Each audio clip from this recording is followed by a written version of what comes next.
Richard, you ready for an amazing fact? I am so ready.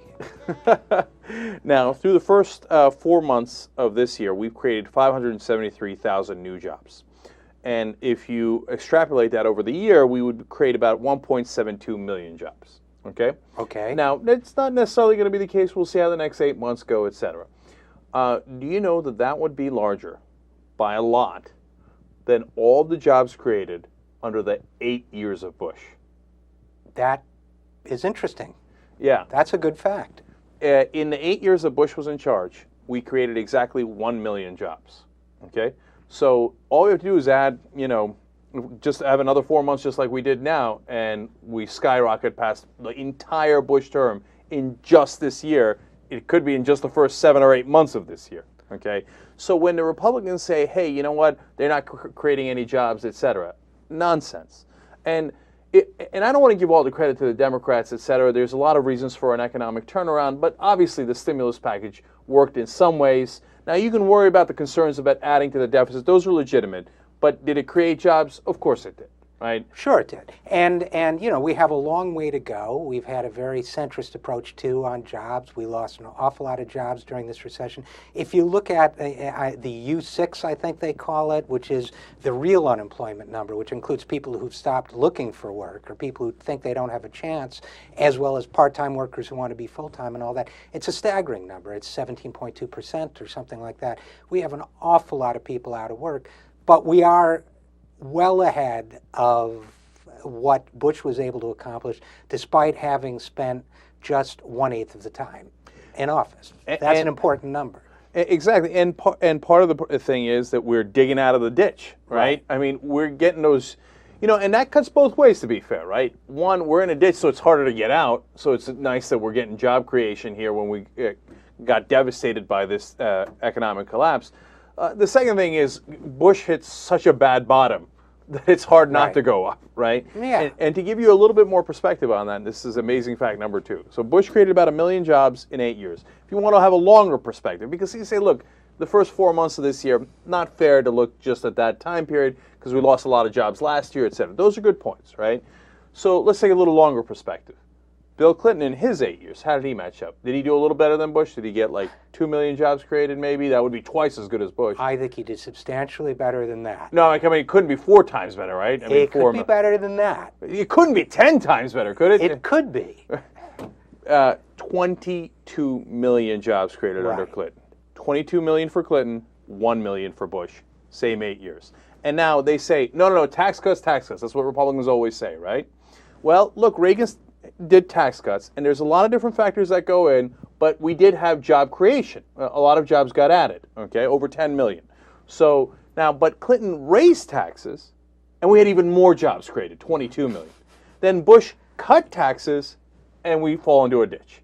Only 1 million jobs created, plus we'd run into a brick wall at the very end, total and utter economic collapse. So when you look at that, it's almost impossible to argue, based on the evidence, no, tax cuts obviously lead to more jobs. They don't. They obviously don't. There has never been any evidence for that theory. But it gets back to what we were talking about earlier. If you represent certain financial interests, I wrote a very scathing piece about it in the Huffington Post today, but if you represent certain financial interests, you will come up with a rationale for serving those interests. And frankly, I got the people at Third Way and some of the other centrist groups very upset because I took the position that a lot of these so-called conservative views aren't even really conservative. They're ideas that are retrofitted to serve the financial interests of the people that fund the think tanks and magazines that come up with and disseminate these ideas. And this is a perfect example of it. The idea that tax cuts lead to job growth, there's no evidence for it. And you can see that there's counter evidence as well. And look, and to be fair to Reagan, let me give you the exact number. It wasn't just a little over 10 million. It was 16 million. So that's a lot of jobs created. And there's a lot of factors when he does tax cuts, and then later did tax increases, by the way. Right. And those jobs are created. But there's a lot of factors, too, when Clinton creates the 22 million jobs. So I don't want to oversimplify. But you can't look at the evidence and go, well, obviously tax cuts lead to more jobs. Well, and the only thing you can come up with that is either inconclusive or obviously they don't lead to more jobs. And the only other thing I want to say about Reagan and his legend as a tax cutter is that he lowered taxes on the wealthy, but he raised taxes on the middle class and working people. He doubled the limit on the payroll tax from 30 to 60 or 65,000. So Reagan raised taxes on middle income people at the same, especially cut taxes for the most well-to-do. So Reagan was not a unilateral tax cutter. And when you look at the jobs that were created during his administration, you have to factor in the different ways and places that he played a little shell game with the taxes too. Absolutely. And then one last thing, your point about how they're not really conservatives is such a great one. And I talk about this all the time too. There's not so many of these things are not conservative positions. They're simply corporatist positions. They're positions meant to protect corporations. We're going to get into this a little bit later, but Lisa Murkowski comes out and protects British Petroleum today. Right. Now, I saw that. And does make sure that they don't have to go all the way up to $10 billion. I'll explain it more in a little bit. But that's not a conservative position. I mean, it's not a liberal position. It's not a conservative position. It's I will protect the corporations that give me money under any and all circumstances. Ideology be damned. There's a conservative position I have a certain amount of sympathy for, a traditional conservative position. When people talk about being the party of business or representing business, they should be talking about representing small business and medium-sized business. You're a small businessman. I'm a small businessman. Instead, what they're talking about is representing mega business like BP Petroleum or JP Morgan Chase if you're a Democrat. They're not talking about protecting business because my business interests are we're not talking about Jimmy Stewart in that Christmas movie I'm blanking on the name of.